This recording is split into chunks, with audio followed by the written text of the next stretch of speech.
दैनिक India news. नमस्कार, दैनिक India news में आप सभी दर्शकों का स्वागत है। प्रोफेसर डॉली सिन्हा को पिछले 2 वर्षों के दौरान प्रदर्शन का आत्मनिरीक्षण। दुनिया भर में विभिन्न पहलुओं में हो रहे विकास और परिणामी परिवर्तनों से प्रेरित हाल के वर्षों में दुनिया भर में उच्च शिक्षा प्रणाली में बड़े पैमाने पर बदलाव आया है। सामान्य तौर पर शिक्षा और विशेष रूप से उच्च शिक्षा इस परिवर्तन की प्रक्रिया में एक महत्वपूर्ण भूमिका निभाती है।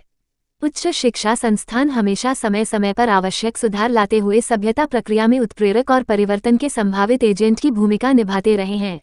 मुझे ये बताते हुए खुशी हो रही है कि आधुनिक युग की मांगों को ध्यान में रखते हुए एलन मिथिला विश्वविद्यालय दरभंगा ने भी विविध समुदायों के साथ शांतिपूर्ण सहअस्तित्व के मूल्यों को आत्मसात करने, वैज्ञानिक स्वभाव और सामाजिक समावेश के मूल्यों को बढ़ावा देने के लिए युवा दिमाग को प्रज्वलित करने की दिशा में महत्वपूर्ण काम किया है।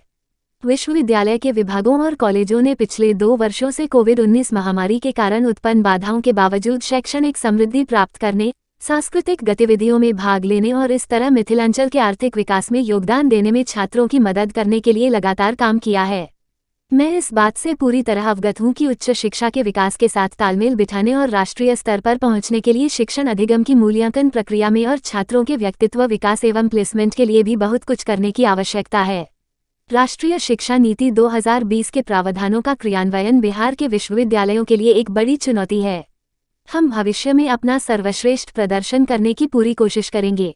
महत्वपूर्ण कार्य 1. कोविड-19 महामारी के दौरान ऑनलाइन पीएचडी वाइवा शुरू करवाया गया, जिससे छात्रों को समय पर पीएचडी की डिग्री प्राप्त करने में मदद मिली और वे सहायक प्राध्यापक पद के लिए ससमय आवेदन कर सकें।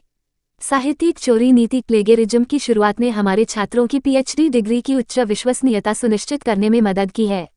पहली बार यूजी और पीजी दोनों के सभी ऑनर्स विषयों के लिए केंद्रीकृत ऑनलाइन कक्षाएं आयोजित किए गए। पहली बार पीजी के सभी विषयों के लिए केंद्रीकृत ऑनलाइन कक्षाएं आयोजित किए गए। पीजी पाठ्यक्रमों के लिए केंद्रीकृत ऑनलाइन कक्षाएं EECC 1, EECC 2 और SEC पहली बार आयोजित किए गए।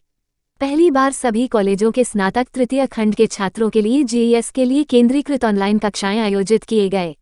परिसर में पर्यावरणीय जोखिम कारक को कम करने और पर्यावरणीय गुणवत्ता में सुधार सुनिश्चित करने के लिए हरित नीति तैयार की गई। शोध कार्य की गुणवत्ता और मानक में सुधार के लिए अनुसंधान नीति तैयार की गई। विज्ञान और सामाजिक विज्ञान अनुसंधान के लिए उन्नत अनुसंधान प्रयोगशाला की स्थापना प्रगति पर है। पीजी विभागों और विभिन्न कॉलेजों में लगभग सभी विषयों में बड़ी संख्या में राष्ट्रीय और अंतर्राष्ट्रीय स्तर के अकादमिक सेमिनार, सम्मेलन, वेबिनार और कार्यशालाएं आयोजित किए गए। नेक मूल्यांकन और प्रत्यायन प्रक्रिया विवरणों को समझने के लिए पीजी विभागों के साथ साथ कॉलेजों के लिए कई कार्यशालाएं आयोजित की गईं। पहली बार तैयार किए गए कार्यक्रम कैलेंडर के अनुसार छात्रों के लिए लगातार बड़ी संख्या में पाठ्येतर गतिविधियां आयोजित किए जा रहे हैं। विद्यार्थियों की शिकायतों का प्राथमिकता के आधार पर निराकरण, परिणाम आदि से संबंधित बड़ी संख्या में लंबित प्रकरणों का निराकरण किया गया। मार्कशीट, प्रमाण पत्र और अन्य दस्तावेज समय पर जारी किया जा रहा है। गैर निष्पादित और कम प्रदर्शन करने वाले संस्थानों की पहचान की गई और सुधार के लिए मार्गदर्शन दिए गए।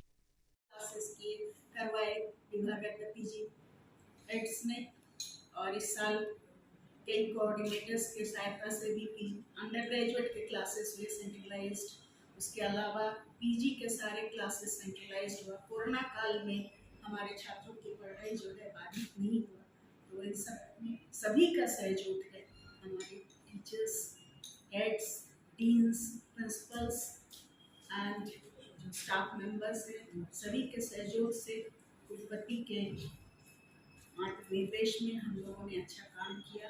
हमारा चैनल कैसा लगा आप हमें कमेंट करके बताएं। हमारे चैनल को लाइक, शेयर, सब्सक्राइब जरूर करें। तब तक के लिए हमें दीजिए इजाजत। फिर मिलते हैं अगले खबरों के साथ। नमस्कार। देखते रहे दैनिक इंडिया न्यूज।